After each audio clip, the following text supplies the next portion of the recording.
Great. All right. Well, good morning, everyone. It's a pleasure to be here with you all.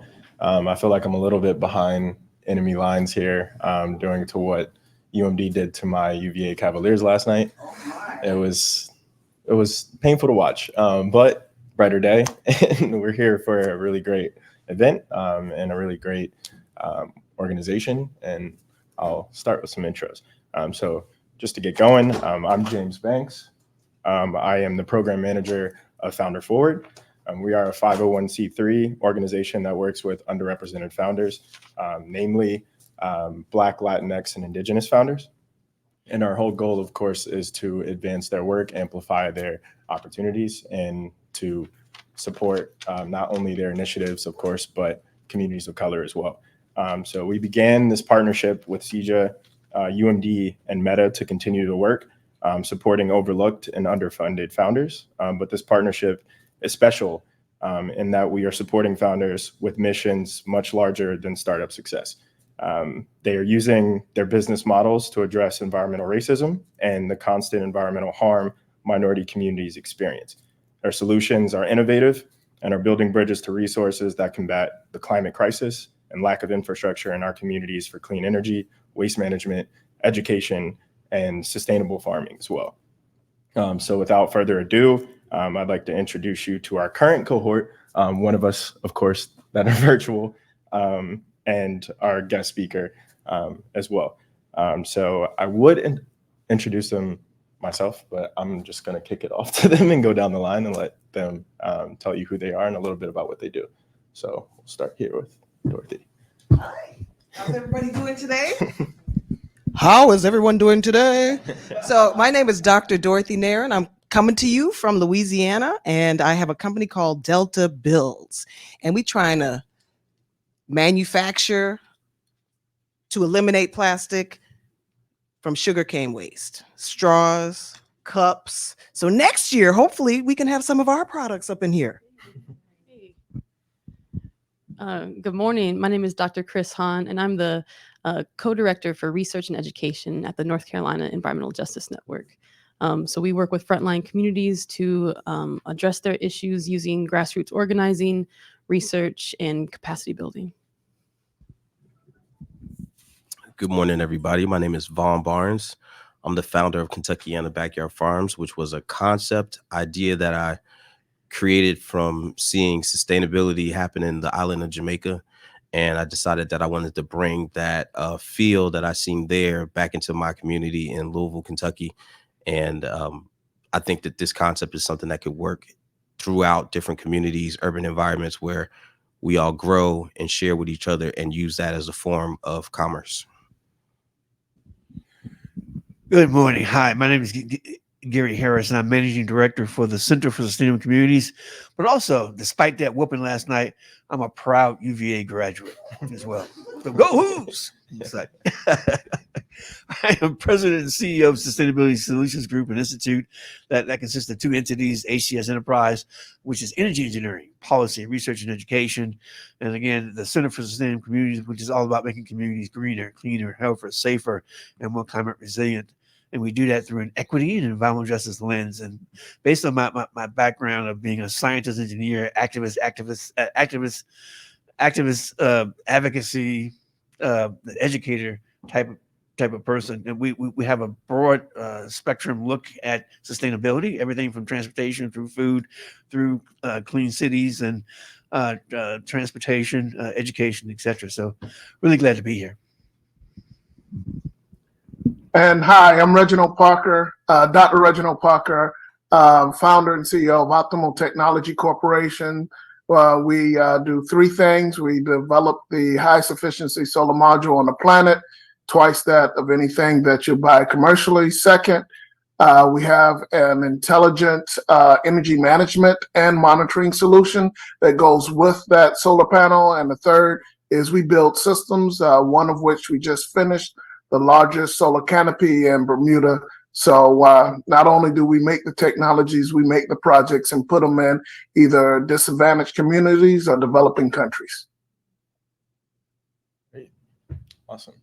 So I'll begin kind of with putting all of these wonderful founders in the hot seat, asking them direct questions.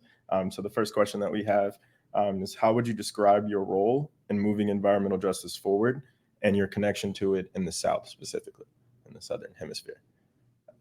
So whoever would want to jump in.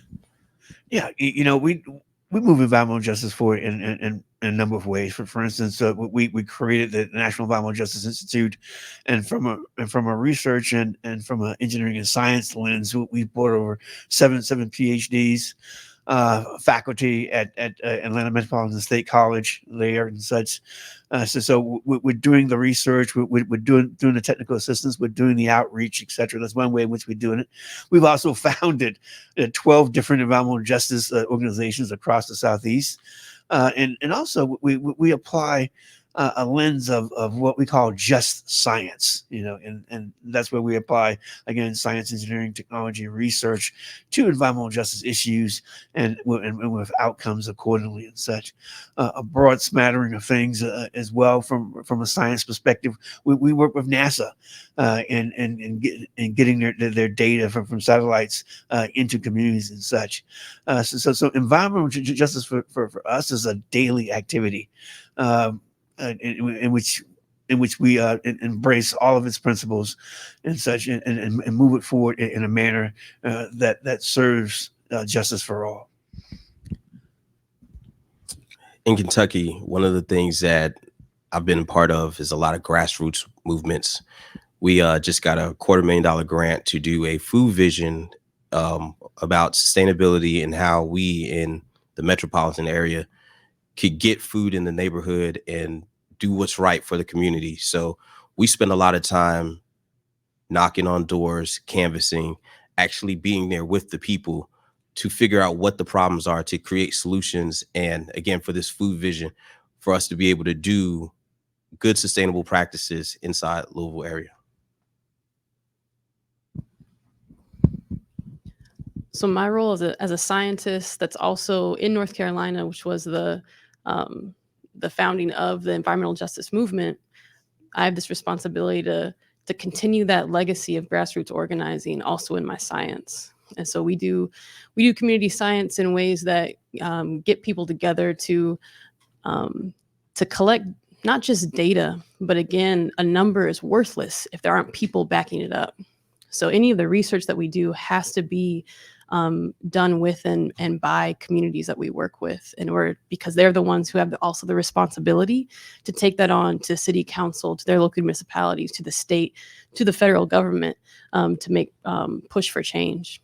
And so we do projects that are different. They're not just about the science, they're about the people. So I run a project called Spidey Sensor, where people use straws. So I'm gonna hit you up later. So actually, we monitor air quality by collecting spider webs.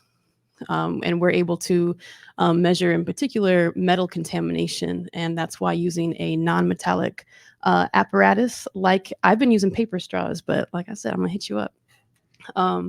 Using that kind of collection device is really simple, affordable, accessible, in a way that it can include all ages in the scientific agenda, because it is a scavenger hunt. People have to go and find webs that exist. People have to learn how to identify the particular types of webs that we're going for. And for instance, the first event that we had this year, my 2-year-old was the first one to find the correct type of web. And so all ages can really get into it and be good at it, because again, all heights, all observation levels can all have a place in that. And that's, I feel like, the spirit of the legacy that started in North Carolina, that there's a place for everyone in this movement. We all have something that we can contribute, and the observations that we all make are important. And those are the things that we have to advance together. Well, I'm excited. And I'm at the heart of Cancer Alley, in this little parish that is just, off the beaten track, downtrodden. We've got mass incarceration. So if you're looking for Black men, they in prison. So we're the capital of mass incarceration in Louisiana and cancer and lack of opportunities. So because all these plants come in, people think, wow, finally we get jobs. And then because if people are peeing and a little bit of weed comes out, you don't get the job. So it's like just every single step along the way is to keep people out of employment in this very rural area where I live, which is a plantation country. That's what they call it on old maps. And so to create jobs that are not only green, but that go for people who are, and you're inviting people who are coming out of prison, people who may not have very many skills and didn't graduate high school necessarily, and have a nurturing work environment. That's what Delta Builds is looking to build. But it's been so hard. I mean, speaking of environmental justice, I can tell you, I have never lived someplace in my 57 years of life where I have had to just, be told, no, you can't do something. Today in 2023. So it's been just such a hard road to till the soil or to do anything. So just even being a Black woman-owned business that does something, that operates, is some level of justice, so that people can see that, look, justice lives here too, even in plantation country, Cancer Alley, sacrifice zones in Louisiana. So it's just really hard. So I address economic justice through products, through projects, and through programs. And I'm trying to lead it to economic enhancement, workforce development, and at the very last, community empowerment. As an example, last week I had a conference where I specifically brought 40 different BIPOC folks together, whether or not they were in banks, they were community advocates, but a lot of people who do projects, so that the people who are looking to deploy capital within low income and disadvantaged communities had projects, and then the apparatus to make sure that it gets lifted up. So that's a program, right? And in terms of projects, I gave you an example of something I'm doing in Bermuda, but we're doing that now, looking at Black churches, doing 2,000 by Q4 2024. We look at Black churches as kind of like the center of the community. You hit there, and then the impact is felt all throughout. And you can train up a workforce. People can see the carbon reduction right there where they live, right there where they worship. And so for me, environmental justice as an engineer, I'm not a scientist, is about, putting something out there, designing it consciously, building it, and making it make the impact and drive the solutions. Nothing against scientists. It's just that I'm an engineer. Great. Thank you, Reginald. So our next question, what is the importance of entrepreneurship in environmental justice, and how does that contribute to social impact?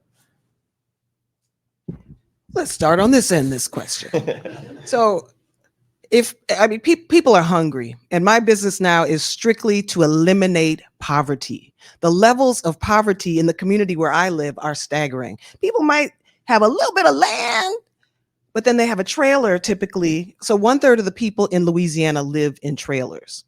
And when a hailstorm comes through, or a tornado or a hurricane, you're the most vulnerable. I mean, we saw what happened in Katrina. I was there during Hurricane Ida, and I had never been so scared in my life. So to have security financially is part of economic justice, because then you can have a roof that isn't blown away, and you're not living under a blue tarp after the hurricane hits again and again and again and again and again. So you can have more security. So it's so important, because the people who can't evacuate are the people who are most vulnerable, who are going to be most vulnerable. So it's a vicious cycle that we've got to end and break somewhere, so that we've got some glimmers of hope, and we've got a sunny fund instead of a rainy day all the time. So we've got to create jobs, especially for people who've been left out, left behind, have felony convictions, are sitting in prison because of a weed charge or something that doesn't even make sense anymore. So to bring people into this century and to put people on solid footing and to let, just to see what can be done, because they're still like, oh, Black people, we can't do that. So we've got to bring ourselves into the world in rural Louisiana, where things have not changed much, not since slavery, really. So it's time for some economic development. Yeah, I'm going to quote Reverend Yearwood for this one, in that we're told so many times that a business plan means death, a death sentence to the communities. And we need entrepreneurship to have a different business model. Our business model is based on oppression. When our business model is based on exploitation of land and people, we are getting these same problems. So in North Carolina, one of the communities that we work with is called a town of West Baden. And Baden was a company town. So it was founded by a corporation. And they built the town, the houses, all that kind of stuff. They put the Black residents and workers on West Baden, the white workers in East Baden. And since that 100-year history, I'm still fighting toxic waste today of decisions that were made 100 years ago. We're still fighting the burdens of toxic waste storage that was in West Baden, the Black side of town, that residents in East Baden did not have to do.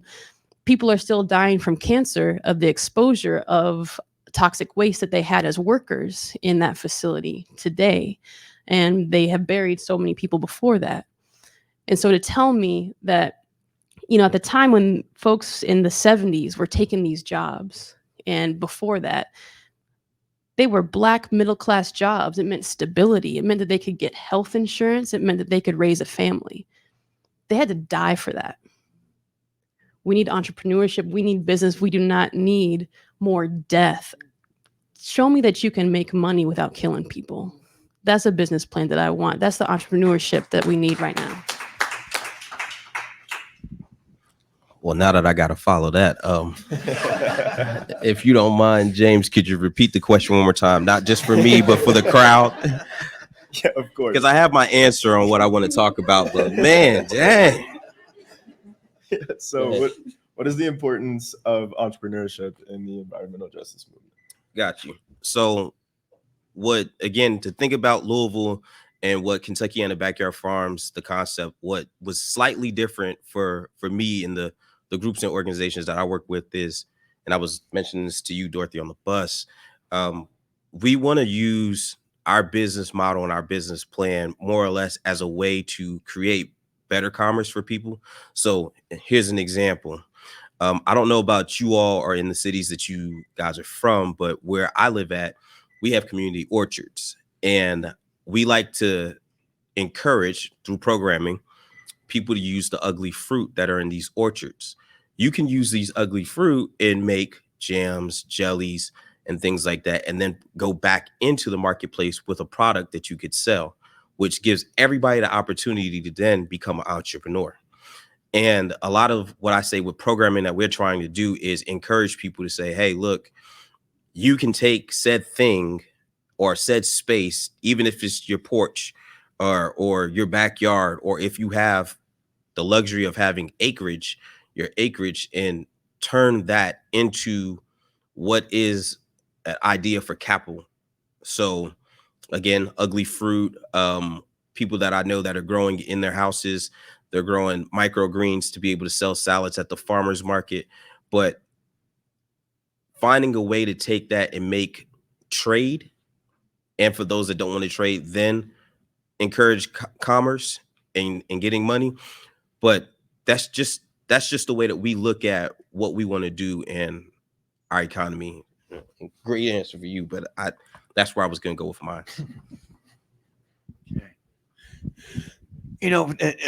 Concerning this question, we actually wear both hats. We wear a nonprofit hat and also the for-profit hat as well. That's the entrepreneurship side. But you know what? Entrepreneurship at its essence is about what? It's about innovation. It's about being creative. It's about moving the science and engineering and the research into a product or a program, that actually works works for people. And last year we did some 90 different programs and projects and activities and events around these themes of environmental justice and also sustainable development as well.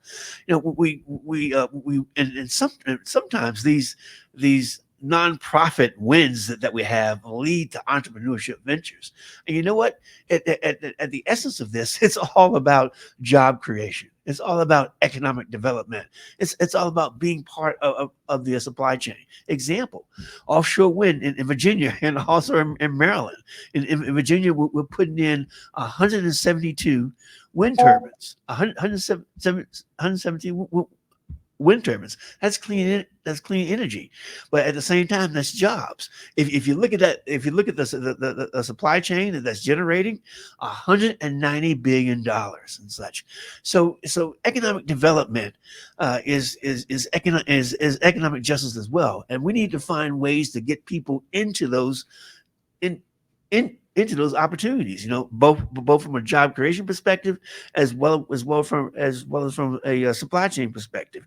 And in Atlanta, we're doing that.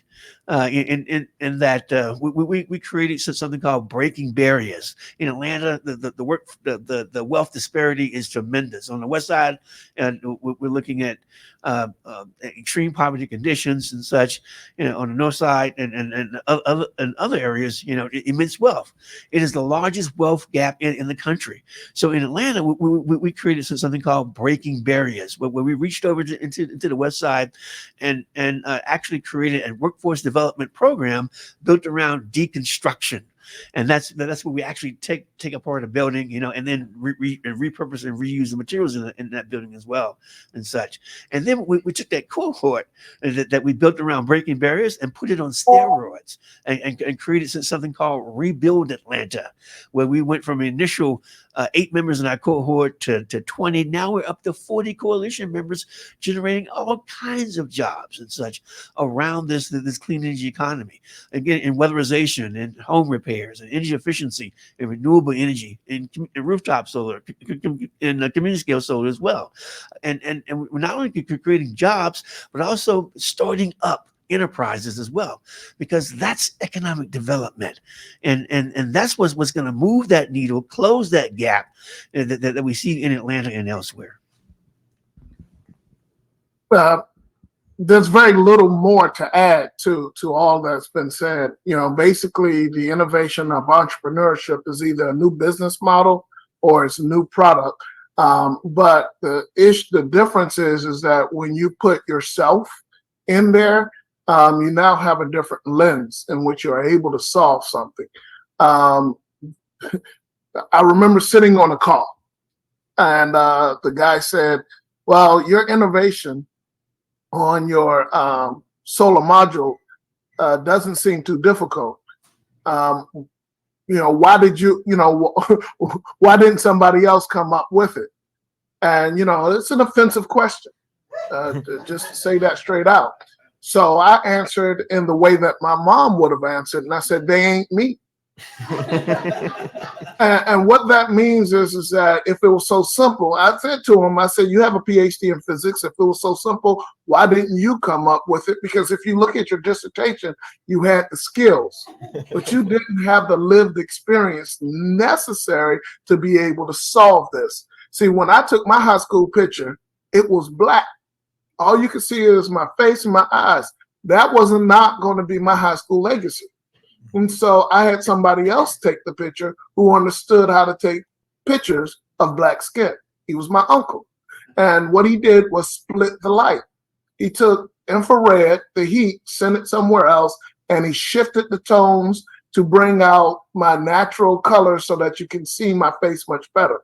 I learned that lesson in high school, took it on to undergrad, took it to grad school, and designed a system that not only split light, but enhanced certain portions so that I can have efficiency greater than 43.5%. That was my lived experience, which he didn't have to worry about because the cameras that were taking pictures were designed for him. So sometimes for environmental justice, if you never had to suffer the problem, why are you coming up with the solution?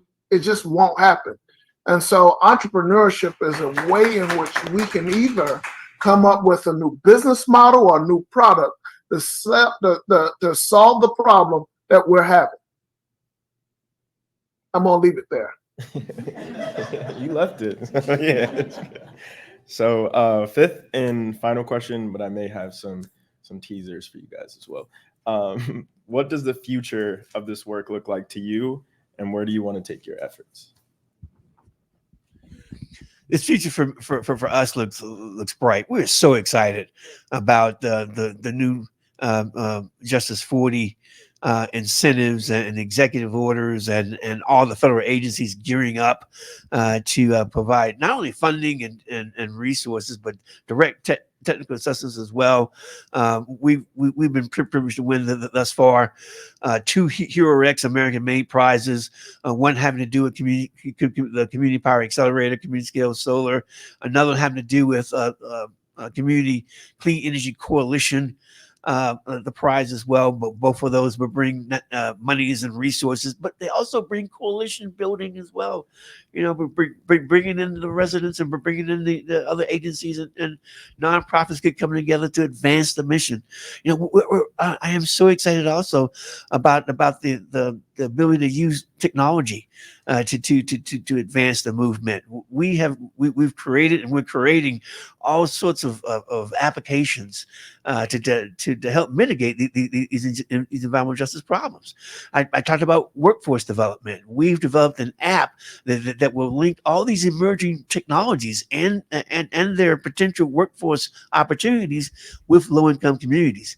We developed an app where we can go into a community, whether it be in Alabama or South Carolina, and do a risk assessment, a hazard assessment, a capability assessment, a vulnerability assessment, and it spits out an action plan to make that community more resilient. You know, we developed an app to reduce energy burden. We've developed an app and other technology to help identify counties and cities where some of this Justice 40 money should go. So we're excited about all these opportunities, but more so to be able to move the movement in a meaningful way through a just science lens. I could only follow that up with, we are excited as well. A lot of the things that are happening in Louisville, as far as what excitement is happening, because you sound like you're talking on a larger scale. I like talking from my city lens.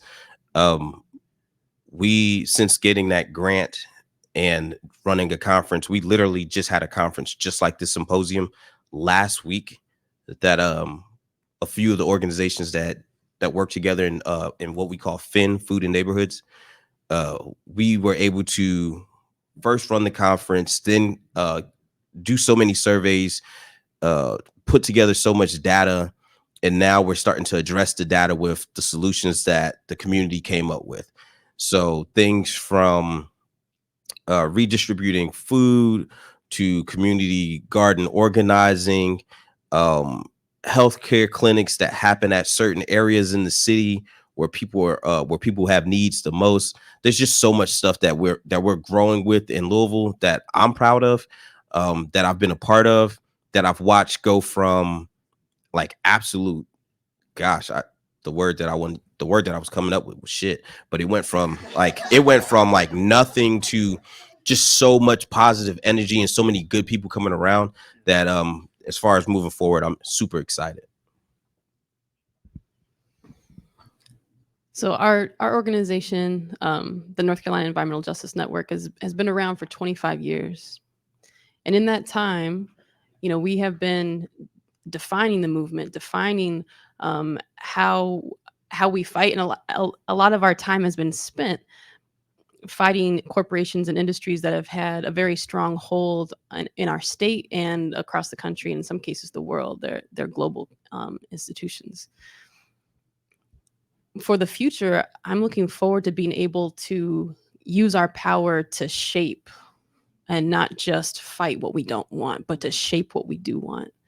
And so that's why I'm really excited to be in this panel in particular, because these are people that are shaping, like, this is what we want. This is the type of power that we want to build, because not only is it having these benefits that folks are talking about in terms of, building wealth in our communities and having strategies against climate change and all that, all those important things. It also, the more room we make for this type of work, the less room we're making for toxic industries. It's not enough to just say that what we don't want, because we actually have been doing that for a while, and they just keep getting more power and going around us and making it harder. We have to fill that space with what we need. We need to fill that space with these ideas and with these folks. And so being able to have, I think, the power with Justice 40 to be able to build and have the space and platform to shape more things is really what I'm excited about. I have spent the past maybe 2 years. So a little bit of background. I lived in South Africa from 1998 until like 2017. Loved it. Raised my three children there, then relocated to home in Louisiana. It has been horrible. I have had 0 wins, 0, nothing. Couldn't get any grants, couldn't get any money. Justice 40, it ain't for me. So I've gotten up off the couch. I had an idea looking at glass recycling in New Orleans, taking it, processing it into sand, and using that for stormwater management, taking some of the glass and making some Mardi Gras beads, because we got Mardi Gras. They spend $500 million a year buying plastic from one factory in China. So it's like, wow, let's make some stuff here locally. We can make beads out of newspapers. We can make beads out of plastic that we already have. We don't have to mine virgin material. Has anything... Somebody stole that idea, by the way, and they ran to the bank with it. White kids. So I was on the couch, couldn't get up, in a depression, and just like, okay, I got a date in mind, and I'm going back to Africa, because at least I don't have to apologize for being Black there. So I got a call from this man right over here, James Banks, and it's like, oh, maybe some things can happen in Louisiana, because we are going to eliminate poverty. Hear me well, eliminate poverty. How am I going to get the money to build these factories? I'm going to make that money myself. I have a business that I had called A Loves B. It was a cute clothing label of African inspired attire. I'm putting that back on the market. So I'm going to the Congo in October, and I'm going to sell some products and sell products that are related to the International Decade of Persons of African Descent that ends in 2024. Did you hear about it? Because the United Nations didn't tell people in Louisiana about it. So we're going to celebrate that and get some musical instruments, sell them, puzzles of Africa, and sell them in schools, at the Smithsonian places. What will the money go to? Building that micro factory. And I can tell you, when the EPA comes, when other people come and they turn me down for grants, and after grant, after grant, after grant, after grant, I'm gonna have to tell them to kiss me where the sun don't shine. Because when I get kissed, I like to enjoy it. So. And I think you can read those words. So well, we got lots on tap. Quabba and yay both. Look, what's happening right now is the closest thing that we will get to reparations in our lifetime. IRA, the Inflation Reduction Act, and the bipartisan infrastructure legislation, if we do our work, and we deploy strategically within low-income and disadvantaged communities, lit communities, we can lift ourselves up higher and use it through the lens of environmental justice. That's the reason I said environmental justice, economic opportunity, workforce development, community empowerment. All of these 4 things are related if we use IRA, I say Aunt Ira and Uncle Bill correctly. So what I see for the future with these fine 4 panelists and myself, with the help of Mr. Banks and everybody in the room, we can actually make tomorrow better than what our forefathers and foremothers thought. We are their wildest dreams. think about what our progeny are going to be to us. So I am, just enthused about what can be, but we have to be in the room or else we have to make our own room. And I'm going to leave it there. Thank you. So we do have time for some questions from the audience. So don't be shy. As you can tell, they're not shy at all. So they will have answers for you. They gonna talk. We Yeah. Don't be shy. Anyone? Any questions? Yes. Do I need to speak in the mic or can I speak? We can hear We can hear you. Yeah. Well, the only reason why Yeah, I was about to okay. say you might want to grab the microphone. Somebody just sent me a text message saying that it's streaming. Right? You guys are Oh, streaming. yeah. So Okay. Well, hi, my name is Ashley. I'm a PhD student here at the University of Maryland. I study behavioral and community health. And my question for you is, how do you culturally ground any of your work in the culture of the South? Some of the pushback I've received from, I'm from Maryland, but my family is from North Carolina and Alabama. And some of the pushback that sometimes I receive is, some things are just a part of our culture, and they might understand how maybe the tobacco industry, for example, or even something like soul food. Like they understand it's unhealthy, or they understand that they're a product of harmful practices from the tobacco industry or from the sort of consequences of enslavement. But they also are like, well, this is kind of just how we do. So how in your work do you disentangle that and kind of teach, hey, well, this might be a part of our culture, but this is how we can make change and understand how it affects our health? I hope that question makes sense. would Can I absolutely start make for sense. first one time? Yeah.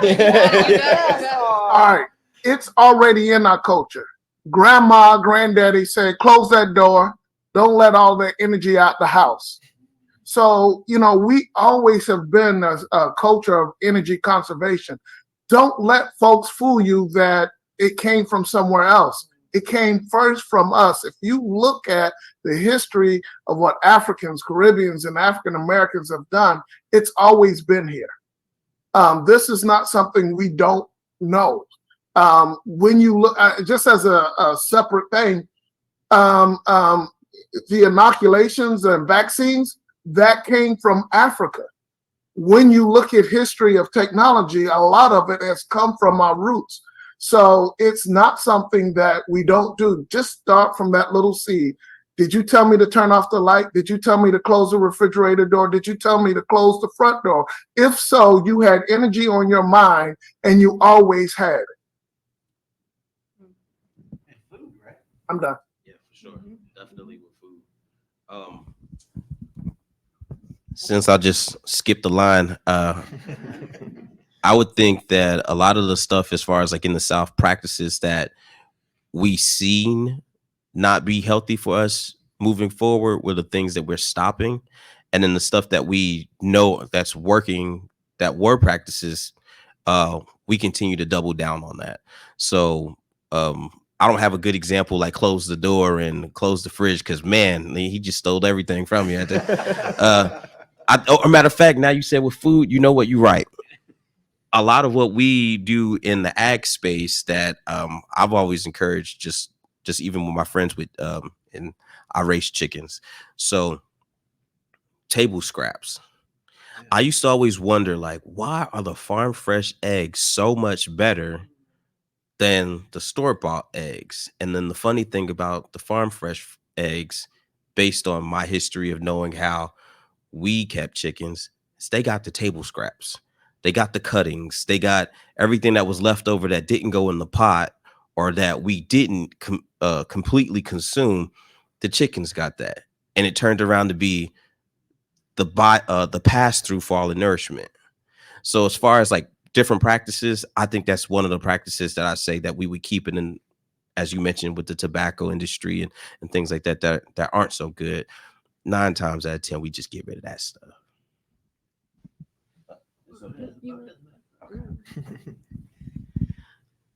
So one of the biggest industries that we fight in North Carolina is the industrial hog farming industry. And so barbecue is a cultural staple, as we know. In North Carolina barbecue is pulled pork, smoked, cooked long periods of time. But barbecue is an important part of coming together. That has been that practice has been divorced because of this industry that is not just the kind of family farm that we're used to and that Black folks participated in, and just having a few hogs out in the country, but having confined animal feeding operations that have thousands of animals that never see the light of day in enclosed warehouses, and that their waste ends up polluting waterways and neighbors, which are also Black and brown. So we have this problem of having this image of the culture of food, an important piece, and then having over the past, like since the 1970s, this eruption of industrialized hog farming, which has made it a toxin instead of just this beautiful cultural practice. So part of it is to just know the difference between like what is and where your food is actually coming from. Is it coming from a hog industry that is polluting Black and brown people and killing them with toxins coming from so much confined like methane of those hogs and so much of the waste and literally hurting respiratory systems with all of that. So can we actually support Black farmers? Can we support these other folks? Because it's not just like that pork is bad or other things, or that cultural practice that we have and love is wrong, but that there's been an industry that has using that love for an atrocious gain that costs way too much. You act like a white girl, my cousin said, as he rolled down the window and he was giving me a ride, and he threw his bag of whatever fast food restaurant he went to right out the window. So it's like, no, that's what I'm talking about. So behavior change has got to happen, because all those practices that we may have had, a good party in New Orleans, how do we measure a good party during Mardi Gras when the parades roll? By the amount of trash that's on the streets.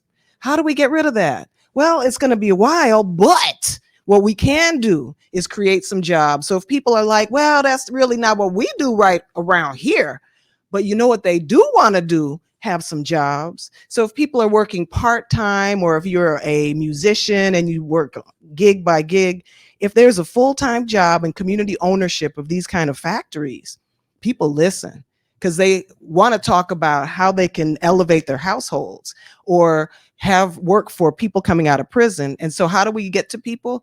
Laughter. So comedy, we get comedians, we get theater groups and all kind. We did this all over for HIV from Angola to Zimbabwe. And I worked a lot with drama groups, especially where, if people are laughing, oh, it's funny, and there's some music and dancing, and then hit them hard with some facts.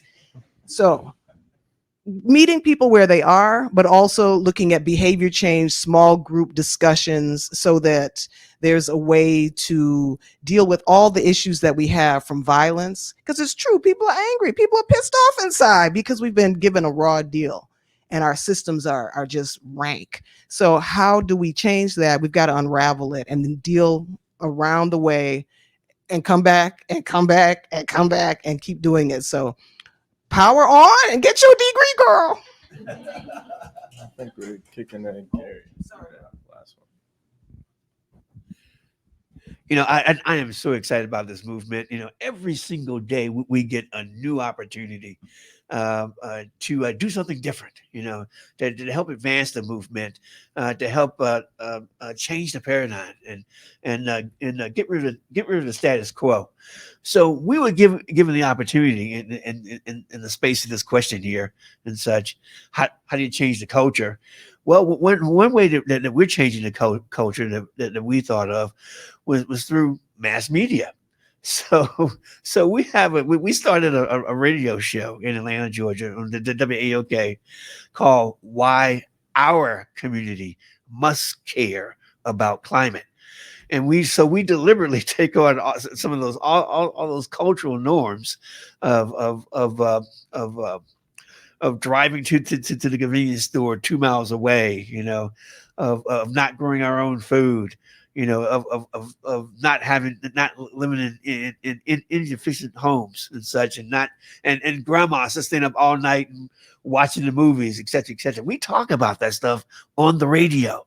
We bring in experts and specialists and activists and educators to talk about why our community must care about climate. And we touch a number of different topics. We just did a broadcast on extreme heat, but before then it was workforce, and before then it was clean energy and emerging technologies. Before then it was flooding and disaster management and such. But again, and we've done 11 different shows so far and reached over 1 million people.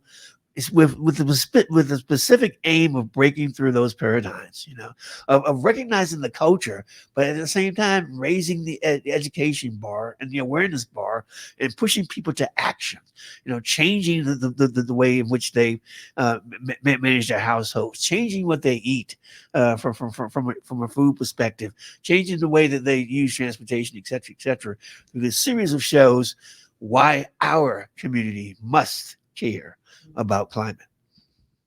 And we've reached maybe 1.5 to 2 million people so far with our broadcasts. Amazing. Thank you for your question. We do have time for one more question. One more. Yes. Hi, my name is Alyssa Carpenter, and I live in a community where military open burning is practiced. This is a very rural community, a very poor community, right beside a historically Black, formerly enslaved population that built their neighborhood after being released from the plantation that this facility is also right across the road from. One of the challenges that we face is that this facility is one of the top employers in our area. And so we start talking about like, this is a problem. And then everyone comes back with, well, you want to take our jobs. And so obviously it's a really complicated issue with it being part of the military. But I think my question is, this is a long-term effort. This is something that is not going to change overnight. And so part of this work is visualizing what a better future looks like, what a safer future looks like. And part of that is this issue of these jobs, is people's livelihoods. They know often that they are being poisoned, but they feel like they don't have any other options. And so my question is, do you have any words of wisdom or, just thoughts on how to reimagine that future for the people in our area so that we can have a better, safer future, so that they don't get poisoned, they can have a safe job, and they don't lose the rest of their life and the time, spent with their families. We worked with a man in our documentary we recently released, and he died 4 days after we finished filming, and he was only in his 60s, and he left behind a whole family of grandkids, and they'll never get to spend that time with him back. So I just wondered if you had any words of wisdom. Thank you. I'll be quick. That happens all the time.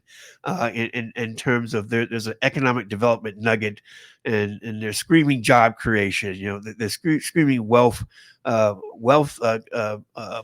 disparity mitigation. They're screaming, uplift of the community, and they want to build this big box thing, or they want to do open burning, or they want to do a plant mod to increase production, etc., without taking into account the impacts on the neighboring community and such.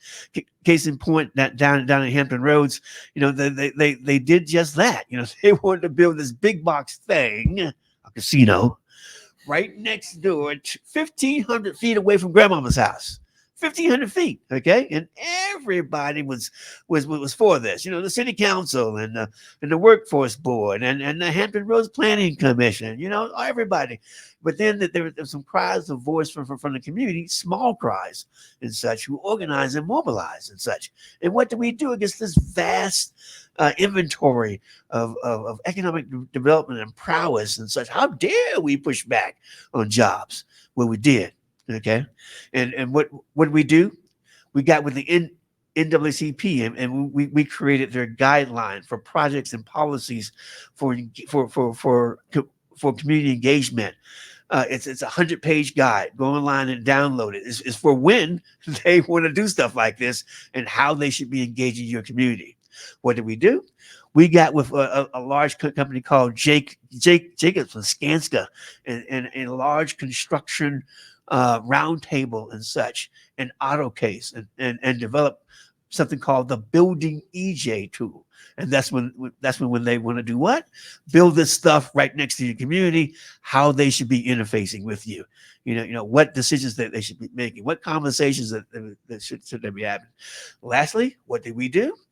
We help to advance with what is called cumulative impacts, because all that smoke and gaseous pollutants coming over from this open burden is already going into a environmentally burdened and health challenge and economic challenge community.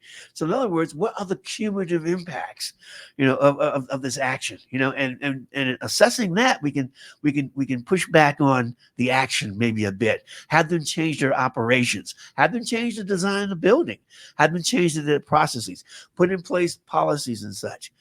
So 3 things there, and happy to talk to you about it afterwards as well. My answer is gonna be short and simple, but or maybe it might not be, because now I'm thinking about the story. But the short answer is get involved. What do you tell your community? You tell your community, get involved. My short story. 3 years ago, 2020, where everybody kind of experienced this really big global thing. Whatever. At that point in time, I was not involved. I was still working for a university. I was doing a lot of other things than climate change, climate justice, racial capitalism, fighting against that, all that stuff. I was not involved with anything. That's 3 years ago. Since then, when I got the time to get out of the workforce and actually focus on life and focus on the things around me that I thought was important, I got involved. I got with different organizations, did a TED Talk, traveled across the United States, going from different urban farms, speaking to different people that ran their different farms and what they were doing, been on stages like this, and figured out who the people were, the players were that would help make change to make change. So people in my community wouldn't fall into the situations like you're speaking about within your community. Because I know that happens everywhere. The biggest thing that you can tell, I mean, anybody from all ages, if you don't get involved, things will happen around you and you won't realize until it's too late. We were able to make changes in there's an organization in our city. Here's a story. Organization in our city, shout out to Jody. He and his partner, Mariah, they have this thing called Beargrass Thunder. Beargrass Thunder worked on policy to change the weed ordinance that we have in the city. You know, people grow tall weeds, and if you're not familiar with these plants, they look like weeds, but they're pollinator gardens. And you need the butterflies, you need the bees, and you need all of that stuff to help with the plants and rah. For the longest time, what was happening in our city was you would get cited for that. And it's like, well, you're going to cite me for trying to encourage good, healthy practices in the city. We are already in a situation where we have a urban heat crisis, where it's almost 10 to 20 degrees hotter in the city than it is in the surrounding areas because we have so much asphalt. And they've done so much work doing that ordinance that they had the policy changed to where now if you are growing certain plants in your front yard, you don't get cited for it. Now imagine if you get cited, what are they doing? They're taking this money from people, black and brown, disenfranchised, that really don't have the funds to, take care of a citation because they don't want to cut the grass all the time. But now if you find a way to plant, good pollinator gardens in your space, it's okay if you have on the sign that says, hey, under this ordinance, we're allowed to have this here, and I don't have to spend money trying to cut my grass because now I got a pollinator garden here. You see what I'm saying? So it's getting involved. If you don't get the people in your area involved to like help make change to happen around you, and sometimes it's not even for the benefit of everybody. I think we're gonna kick to Reginald. He's chomping at the bit. Chemical engineering was started in the 1880s because one business manager said to his boss, the owner of the company in Great Britain, look at all of that smoke going up in the air. He was like, I don't want to hear it again about how, we're polluting. I'm making money. He says, no, that smoke and ash that's going up in the air could be product that you could be making revenue off of. And that changed how manufacturing was done and chemical engineering was born. That said, when I hear open pits that are burning, I'm saying, why don't you close it up, use the energy that's being generated to drive turbines to create electricity at a lower cost than what they're currently paying, capture the CO2 and the steam and then you blend it, you get synthetic fuel, and now you're not putting up stuff in the air, but you can use that syngas another life and reduce the amount of carbon that you're putting out. There's a lot of things that can be done and create new technologies, going back to how entrepreneurship can address environmental justice is that these folks are too short-sighted to see what can be done. The laws of thermodynamics, my scientific friends, cannot be broken, but they can be used. And what I see here is poor judgment, lack of insight, and a business opportunity. We have time for one more response. So I'm gonna... I think one of the biggest scams, and that we continue to repeat and tell ourselves, is that urban is black and rural is white. Because when we think about, if we also assume that environmental justice is black or a people of color issue, we look for environmental injustices in urban areas, which there are many. But that leaves exposed sacrifice zones of so many people, of so many areas, of so many legacies that are still left in the dark because we do not see these rural areas as having that power that's happening in silence. What you described, and my condolences to your community member who passed, is an important legacy that we don't tell as a national story. The national story that we say is the North was wonderful. People migrated to the North after slavery. That was where they got their freedom. But people in the South were able to stay and also keep their freedom. They kept their legacies. They kept their families.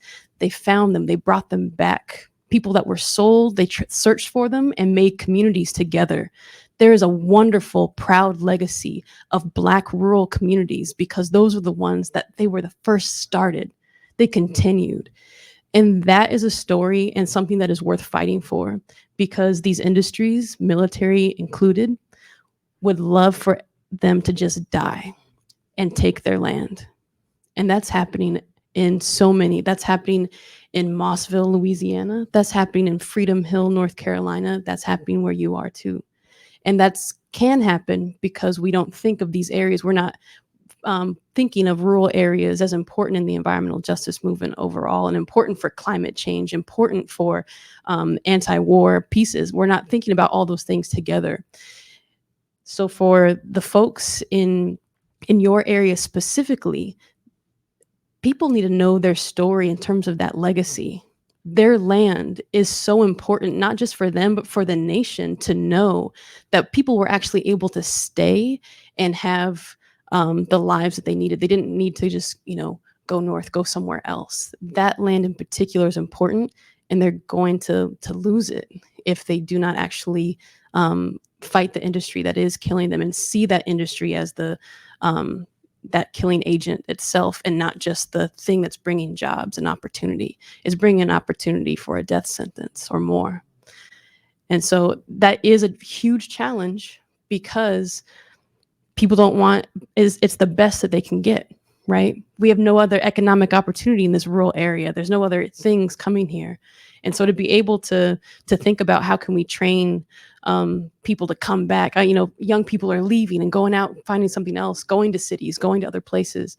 thinking about how we can have strong economic development that does not, again, kill people is the goal, and to try to start believing in that vision there. So that could be, workforce development in schools on a different trade. That could mean thinking about, can we bring solar? Can we bring another industry that is not going to be killing people onto this place, and have opportunities for young people to stay? And so fight that industry through other opportunity as well. Get another story, another vision for that place, and be very proud of that rural community that is still there. But it can only remain if people start to disengage from that single industry that's killing people. Thank you. Thank you for your great questions. We give these founders a very heightened round of applause. Round of applause for yourselves as well for the great questions. I ask that you all please don't dislike me because of the timekeeping. I know, but we got to keep the train rolling. Blame him, yes. Yeah. But thank you all again. Special thanks to all of you founders, of course, for being here and doing your work. And special thanks to Dr. Sakobi as well for having us. And we'll be around. I think I had a note to say that the lunch keynote is in the Grand Ballroom. So that just started at 12. So let's continue to connect and push this movement forward. Thank you.